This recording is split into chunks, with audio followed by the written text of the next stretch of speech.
selamat pagi anak-anak hebat kelas 5. Berjumpa kembali dengan Pak Firman di channel Belajar dengan Gembira.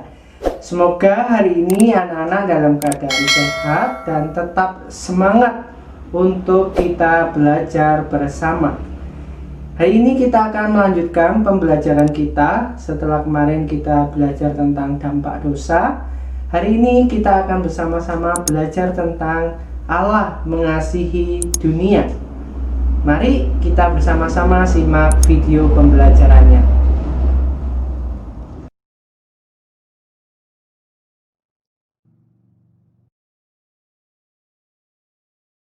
Seperti yang kita ketahui bersama bahwa pada awal mula diciptakan, manusia diciptakan sebagai gambar Allah.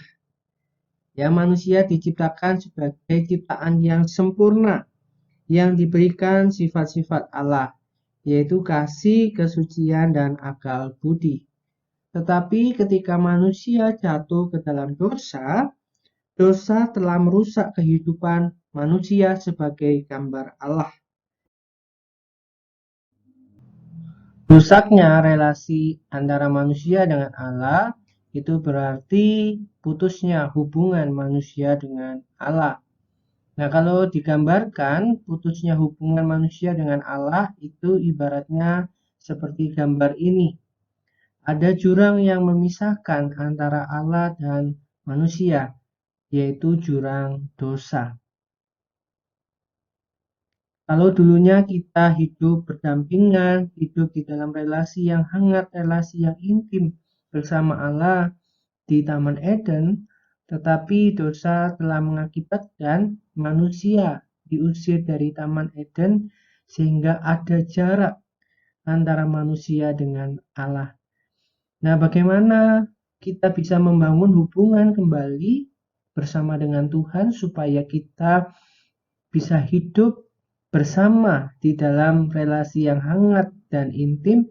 Maka kita membutuhkan jembatan yang menjembatani antara kita dengan Allah, yang membangun kembali relasi kita dengan Allah.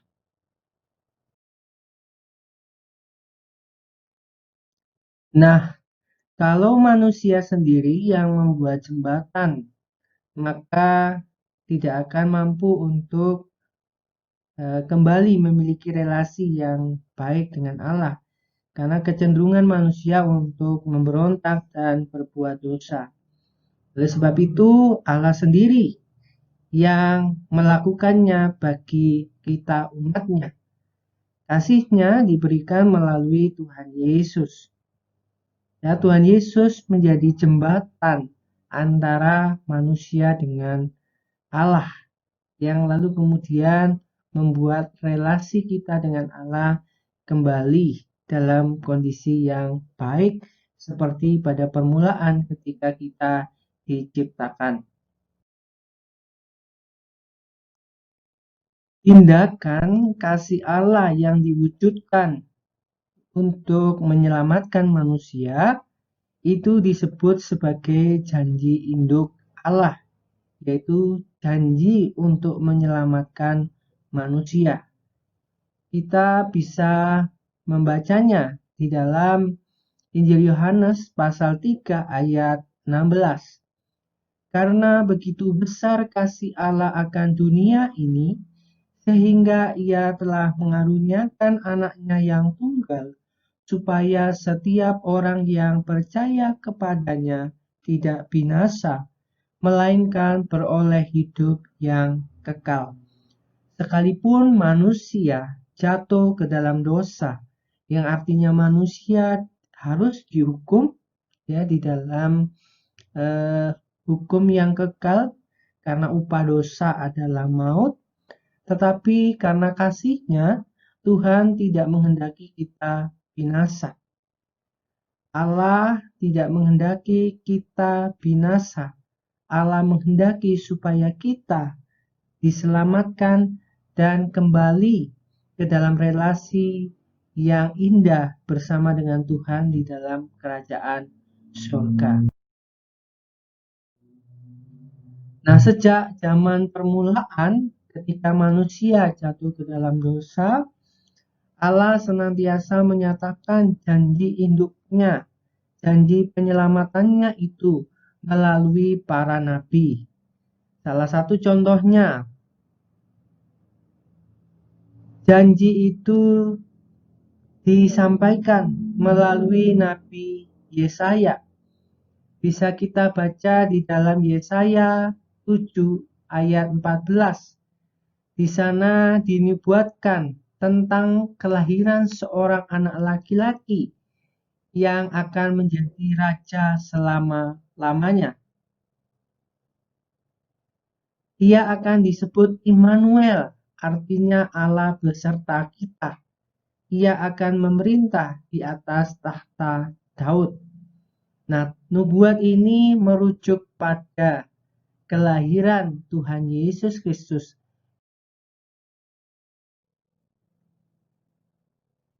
Nah, yang kedua, janji induk itu juga disampaikan melalui Nabi Daniel. Ya, di dalam Daniel pasal 2 dan pasal 7 ayat 14, di sana dikisahkan tentang bagaimana Daniel mengartikan mimpi Raja Nebukadnezar tentang batu yang tumbuh besar dan memecahkan semua kerajaan lain.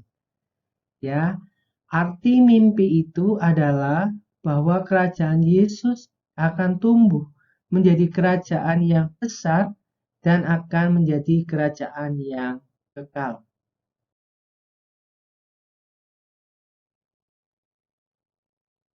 Yang ketiga, janji induk itu juga disampaikan melalui Nabi Mika. Bisa kita lihat di dalam kitab Mika pasal 5 ayat 2. Di sana dinubuatkan tentang sang juru selamat yang akan datang dari Bethlehem. Seperti kita tahu bahwa Tuhan Yesus lahir di Bethlehem, yaitu di sebuah kandang. Yang keempat, kita juga bisa melihat bahwa janji itu disampaikan melalui Nabi Zakaria. Dalam Zakaria pasal 9 ayat 9, di sana dikatakan bahwa sang raja besar akan membawa keselamatan. Raja besar yang dimaksud adalah Tuhan Yesus sendiri, karena Tuhan Yesus datang membawa keselamatan kepada kita umat manusia. Tentu masih banyak ya janji induk yang disampaikan kepada para nabi yang lain, yang semuanya merujuk kepada satu pribadi yang sama, yaitu Tuhan Yesus. Seperti yang sudah Pak Firman sampaikan, bahwa janji itu digenapi melalui kelahiran bayi Yesus. Kelahiran bayi yang sangat ajaib. Oleh karenanya, Yesus diberikan banyak gelar. Di antaranya, yang pertama, Yesus diberikan gelar Juru Selamat, yang dalam bahasa Yunani dari kata soter, artinya penyelamat. Yang kedua, Yesus juga diberikan gelar Kristus, ya, yang artinya diurapi. Ini berasal dari bahasa Yunani Kristos atau di dalam bahasa Ibrani Masiah. Nah, Yesus diurapi untuk menjadi Raja bagi kita sekalian. Yang ketiga, Yesus juga diberikan gelar Tuhan, yang dalam bahasa Yunani Kyrios, artinya Tuhan, Guru atau Tuan. Nah, harus kita sadari bahwa anugerah terbesar di dalam hidup kita yang diberikan Tuhan kepada kita adalah anugerah keselamatan. Wah, luar biasa ya Tuhan Allah kita. Tuhan sungguh mengasihi kita, umatnya, dengan sangat luar biasa. Bahkan Tuhan rela untuk memberikan nyawanya menjadi tebusan bagi kita. Nah, sebagai umat yang telah dikasihi Tuhan, bagaimana kita harus meresponnya?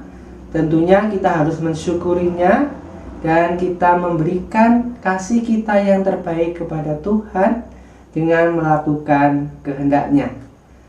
Jangan lupa tetap semangat untuk belajar, tetap jaga kesehatan. Kita berjumpa kembali di pembelajaran selanjutnya. Tuhan memberkati anak-anak.